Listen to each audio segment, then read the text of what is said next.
In arrivo il report della rete all'abuso, il report dei sopravvissuti, ma questa volta non è un controreport a quello della conferenza episcopale, ma un report sulla conferenza episcopale italiana.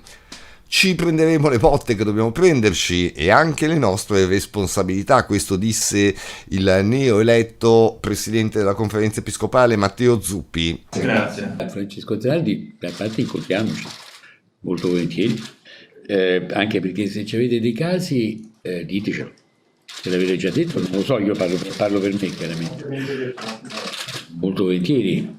Poi c'è anche lo Stato e quindi si va alla polizia, cioè voglio dire, perché sicuramente se da una parte e dall'altra sicuramente ci può essere molto utile anche per, come dire, per renderci conto, insomma senz'altro ci incontriamo molto volentieri. Il problema di prima del 20 del 2000, scusate, allora il problema, in senso, non è un problema come dire per scantonare, capito?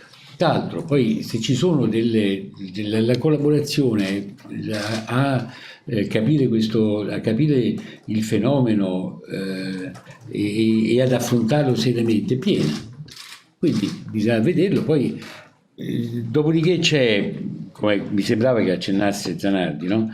C'è lo Stato che ha delle regole, non so, adesso per esempio facciamo il discorso accennava il discorso della prescrizione.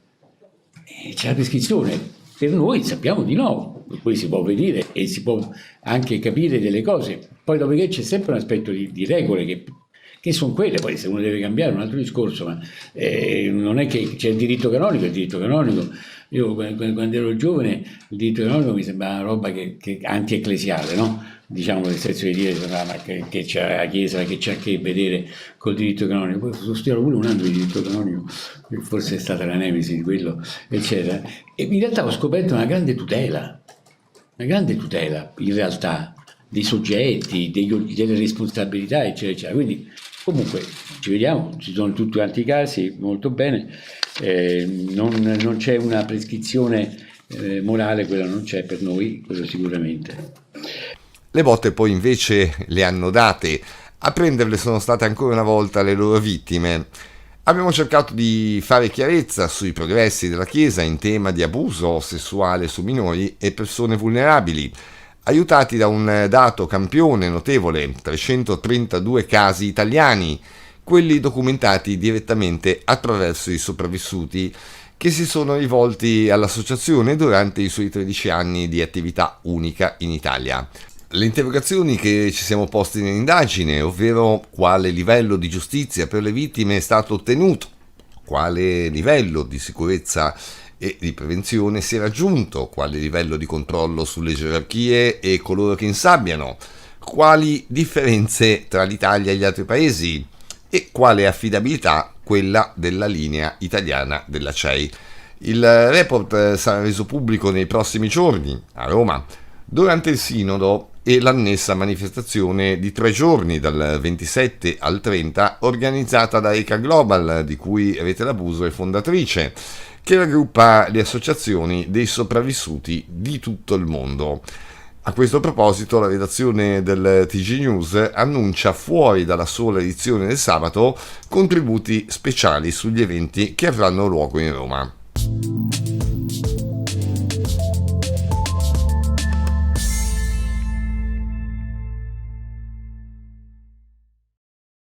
La settimana scorsa abbiamo raccontato una vicenda partita dalla Sicilia e giunta in Vaticano di un prete che ha molestato ed umiliato per anni un ragazzo. Mi convinse a fare delle videochat erotiche con un prete di Chieti, ha dichiarato la vittima a Repubblica ormai quasi un anno fa. Il prete, da un lato, lo umilia dicendogli che è un incostante cronico, un irrisolto, un inconcludente, dall'altro gli propone di incontrare un sacerdote di Chieti, suo amico e preside di una scuola privata, che lo potrebbe aiutare a prendere il diploma. Non gratis, ovviamente. Il prezzo da pagare da parte mia sarebbe stata la mia disponibilità a ogni prestazione. Si legge nell'inchiesta di Federica Turn sul quotidiano Domani. Sono passati oltre 9 mesi dalla pubblicazione dell'inchiesta di Federica Thurn e ancora di più dalla pubblicazione di Repubblica. Sin dal novembre 2022 su worldnews.it abbiamo cercato di spezzare il totale silenzio che in provincia di Chieti è calato sulla vicenda. Nonostante se ne sono occupati organi di stampa nazionale, nessun turbamento e nulla di nulla, così come nessun intervento da parte della diocesi e del vescovo Bruno Forte, grande protagonista del Sinodo per le famiglie. Dopo che nei primi mesi di quest'anno a Chieti è scattata un'inchiesta per prostituzione e pornografia minorile e atti sessuali con un minorenne, chat sulle principali piattaforme social e di messaggistica istantanea in cui si sono diffusi foto e si coordinavano gli accusati. Nulla di nulla. Il vescovo che ha trovato il tempo di polemizzare con un sindaco per le strade, che in occasione dell'Abruzzo Pride ha inviato un comunicato contro, rimasto per giorni e giorni in alto e in grande evidenza sul sito della diocesi, mentre nulla sulle violenze omofobe e neofasciste contro alcuni partecipanti, che ripetutamente ha preso posizioni contro incontri pubblici, appoggiando di fatto posizioni di Forza Nuova, senza nulla dire quando Roberto Fiore, la cui storia è ampiamente pubblicata sul web, è venuto in città, che ama la famiglia e i più piccoli. Nulla di nulla ha mai avuto da dire su questi fatti, sulla denuncia di un preside e sull'inchiesta all'inizio di quest'anno.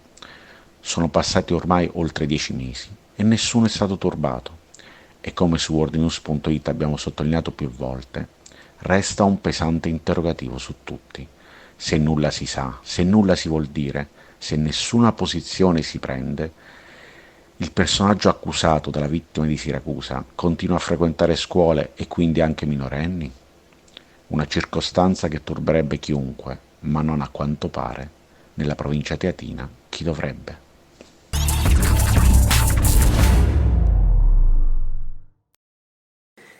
Il cardinale Jean-Pierre Ricard, 78 anni, arcivescovo emerito di Bordeaux, figura di spicco della Chiesa francese, è stato interdetto dal Dicastero per la dottrina della fede dall'esercizio pubblico del suo ministero presbiterale, tranne che nella diocesi dove risiede, quella di Digne, nell'altra Provenza, secondo quanto riporta il quotidiano francese La Croix. Il vescovo era accusato di violenza sessuale aggravata su una donna minore all'epoca dei fatti, che risalgono a 35 anni fa, ed era stato archiviato per prescrizione dalla procura di Marsiglia il 25 febbraio scorso. La giustizia ecclesiastica nel frattempo è andata avanti con un processo canonico. Il dossier, nelle mani dell'arcivescovo di Marsiglia, cardinale Jean-Marc Aveline, è stato così trasmesso a Roma al Dicastero per la dottrina della fede. L'interdizione a dire messe in pubblico e ad amministrare i sacramenti è valida però solo fuori dai confini della diocesi in cui Ricard risiede, Digne, nell'Alta Provenza, grazie a un accordo con il vescovo locale, Monsignor Emmanuel Gobillard, che tuttavia appare piuttosto critico. Non sono d'accordo, si legge sulla Croix, che il cardinale Ricard celebri per il momento nella diocesi di Digne. Gliel'ho detto, spero che la sanzione venga applicata anche qui. Quanto a Ricard, ha detto di non voler generare né alimentare alcuna controversia. Presidente della Conferenza Episcopale di Francia dal 2001 al 2007, Ricard si era autoaccusato lo scorso novembre durante l'assemblea d'autunno dei vescovi in una lettera ai suoi confratelli. Mi sono comportato in modo riprovevole 35 anni fa quando ero parroco, con una ragazza di 14 anni. Il mio comportamento ha necessariamente causato conseguenze gravi e durature in questa persona, aveva detto. Emerse poi che il caso era già noto da diversi mesi al presidente dei vescovi Monsignor Éric de Moulin-Beaufort, allertato da Suor Véronique Margron, presidente dei religiosi francesi, alla quale la vittima si era rivolta indignata per il ruolo di delegato pontificio attribuito a Ricard nella gestione degli abusi di una nuova comunità carismatica.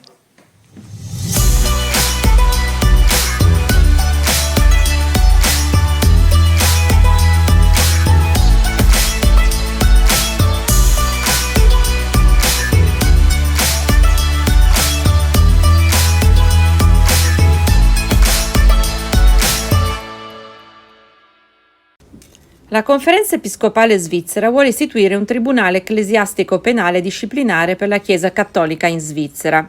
Questa decisione fa seguito all'ampiezza dei casi di abusi sessuali rivelati da uno studio recente condotto dall'Università di Zurigo.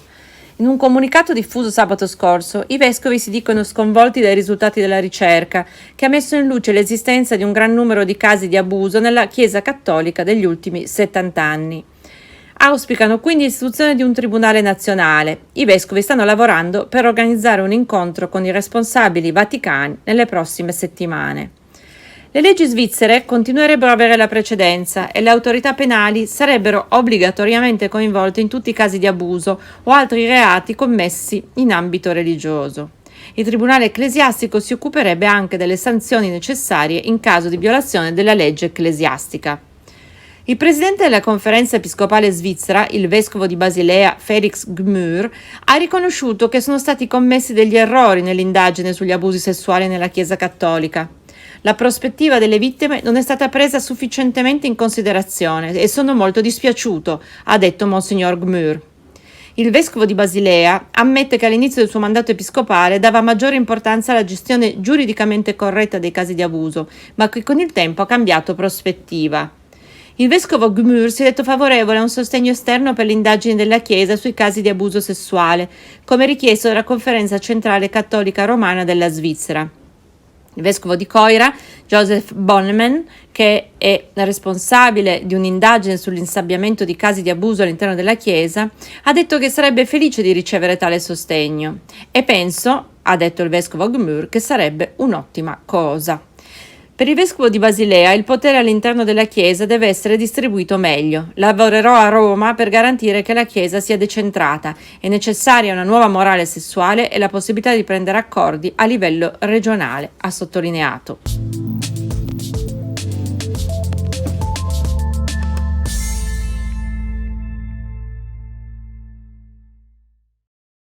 Quando emergono nuovi casi di pedofilia, ascoltando attentamente le dichiarazioni della Chiesa Cattolica, ci si rende conto che le frasi del portavoce di turno allontanano velocemente l'attenzione dal passato, portandola sul presente e sul futuro. In questo modo il Vaticano vuole farci credere che gli abusi non si ripeteranno. In realtà non vuole assolutamente ripulire o risolvere i danni procurati nel passato. I casi di violenza sui bambini nella Chiesa non sono incidentali, ma sono strutturali in tutto il mondo. In tutte le parrocchie, in tutte le scuole cattoliche, negli oratori, negli istituti. L'abuso non è un difetto nel sistema, l'abuso era ed è il sistema della Chiesa cattolica. A parlare è Ton Leerschol. Vittima a 13 anni di un sacerdote pedofilo, Leerschol è nato e vive in Olanda ed è membro di una fondazione no profit che si occupa delle vittime di abusi sessuali. Poco più di 10 anni fa fondò insieme con Sue Cox Survivor's Voice Europe, un'associazione internazionale per la tutela dei diritti di persone violentate in età prepubere da preti. In quello stesso anno la commissione Dettman si avvalse anche della consulenza di Leerschol per indagare sui crimini compiuti nella Chiesa olandese tra il secondo Novecento e i primi anni 2000. Grazie anche al suo contributo, gli investigatori sono riusciti a ricostruire le responsabilità di circa 850 sacerdoti, stimando un numero di vittime compreso tra 10 e 20.000. Non aspettiamoci che la Chiesa ripulisca spontaneamente il danno fatto, non lo farà mai, ci ha detto ancora Leerschol. Solo incalzando il Vaticano con crescenti e continue pressioni da tutti i fronti, politico, opinione pubblica, cattolici praticanti e così via, potremmo vedere un giorno i responsabili in ginocchio. Proprio tutto ciò che oggi manca in Italia.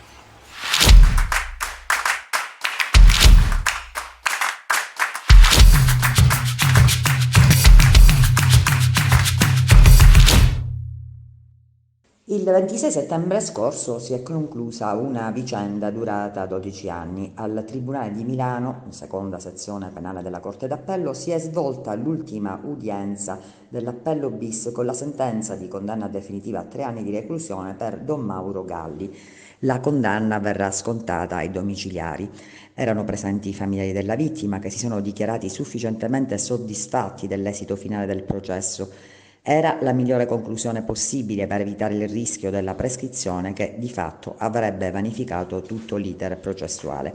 Don Mauro Galli, ex coadiutore della parrocchia di Sant'Ambrogio di Rozzano, era accusato di violenza sessuale sul ragazzo di 15 anni. In appello era stato condannato a 6 anni.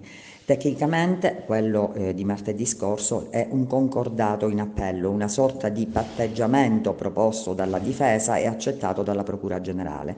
La riduzione della pena a 3 anni era l'unica possibile per evitare il carcere e quindi l'unica richiesta da parte della difesa per chiudere definitivamente questo processo. Rimane ora aperta e da ridefinire la parte ecclesiastica. Un prete che ha commesso un reato per il quale è stato condannato viene posto ai domiciliari, ma non vi è traccia di un percorso di cura affinché comprenda la portata di ciò che ha fatto. L'ammissione di colpa, sancita dal patteggiamento e dal risarcimento in via extragiudiziale, non ha finora dato seguito a nessuna richiesta di perdono alla vittima, alla sua famiglia e alla stessa parrocchia in cui operava all'epoca dei fatti. Ora i fedeli si chiedono se chi non ha avviato nessuna indagine previa, appena venuto a conoscenza dei fatti, e ha invece deciso di spostare subito il prete mettendo ancora a contatto con i minori, può continuare a fare il vescovo. Queste domande dovranno trovare una risposta esaustiva. Intanto, con questa sentenza è terminato un lungo e doloroso processo.